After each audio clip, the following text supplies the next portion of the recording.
What's up, y'all, and welcome back to another exciting episode of Progress West Tells Your Ass, the series where I pick a topic, learn you something about it, and make you more smarter. So, the freaking WandaVision finale, oh my god, it was like chopping onions while watching porn. I could not stop crying. We had everything. We had action, drama, adventure. I haven't seen this many kids die since Revenge of the Sith. Oh yeah, and last warning, before we get into it, the rest of the video, there's gonna have spoilers. And wait, before we continue, like, comment, and subscribe. I will be putting out weekly content with my big brain opinions, so hit that bell, drop a comment, and let go. Now, as someone that completely hated episode 1, 2, and 3, it is amazing to me how they turned this around. I wasn't a fan of the slow-paced storyline, and it didn't really seem to be going anywhere. So color me surprised when episode 4 hit and I started getting hooked. Is this a perfect show? No, but it's a damn good one in a drought of superhero content. The finale starts off with a battle of the baddies, where Wanda shows us that women really can't drive. Oops, sorry, that was my friend that wrote that. He just got fired from Burger King, so I give him a job. Might have been a mistake. Well, while we are on the scene, let's start with Agatha. I was never as in love with her as the rest of the audience was. I mean, she was an okay character, but I found her mostly grating. I do not know if that's because I truly hated her as a character, or if it was my burning hatred for the first 3 episodes. The part that really grinds my gears is that they had this whole reveal about how it was Agatha all along, but Agatha really didn't do anything. Wanda was the one who made everything. Agatha is just an opportunistic leech that was trying to figure out how Wanda's powers worked. I am not saying they lied to us to make that song the huge success that it was, but false advertising. Not to mention, the scenes with her chewing the scenery were entertaining, but gave me some real Halloween Town vibes. Then, there are the twins. I really don't have a problem with them, and I feel the actors did a great job. I know they will be back since Marvel has shown us that nobody stays dead. The part I was most interested in, however, was their connection to Mephisto, who is the freaking devil of the Marvel Universe. For those that don't know, I will give you a brief rundown of this insanity. Basically, Wanda did magic to get pregnant with twins from Vision.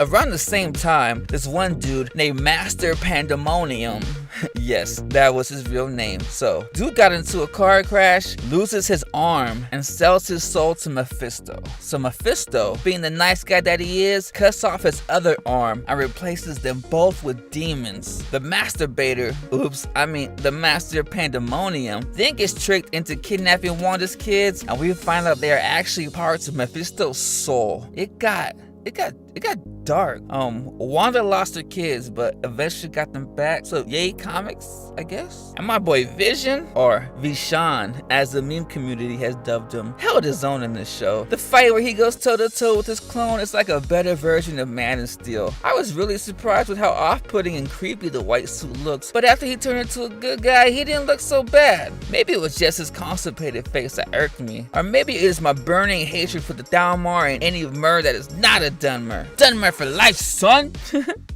I bet that sounds like Spanish to a lot of you. No comprehende. But I won't have to get used to him, because after Vision's solo play session, he downloads all of Vision's memories into the clone body, who then says, "I am Vision," and dips out. I know there is no way in hell we will see him again. Nope, and no way in hell. He's gone forever. This fighting is what I live for. I know I mentioned Man of Steel earlier, but once Wanda gets in on the action, it turns into a live-action Dragon Ball, which is amazing because we have never had a Dragon Ball movie. Nope, never had one of those. The last fight with Wanda versus Agatha was jaw-dropping with a clever twist. Wanda Kamehamehas Agatha, go Super Saiyan, then as a punishment, wipes Agatha memories and turns her back into the nosy neighbor. But after that, Wanda removed all her hexes, so it looks like Agatha will be back as well sometime soon. But Wanda, I don't know if it is just that new suit, but man, girl, how you doing?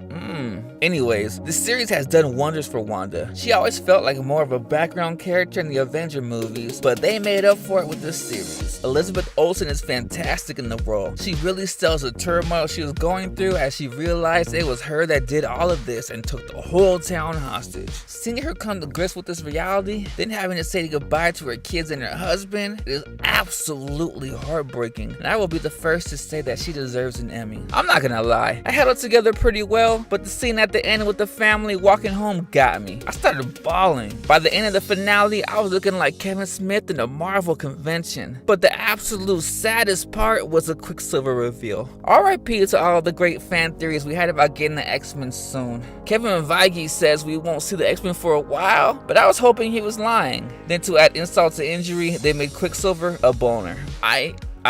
I'm gonna need some time alone to process this. As a huge X-Men show, I really thought this was the start of something exceptional. Speaking of crossovers, it has been said we will be getting our next look at Wanda in the next Doctor Strange movie, The Multiverse of Madness, which sounds like kind of a fitting name after watching Wanda go mental. The rest of my thoughts about the show are hard to put into words. I loved how Wanda's evil hands looks like she ran out of toilet paper on Taco Bell night, but rolled my eyes at yet another beam of light and a superhero show. But bro, what was up with that evil cop dude trying to murder children? I'm just glad Big D Darcy gave him what he deserved. So basically, we concluded this series with Wanda removing a spell from the town, saying goodbye to her family, and flying off to a cabin to work on some magic stuff. But that left me thinking, she's a fugitive. Who are they going to send to take her down? Captain America?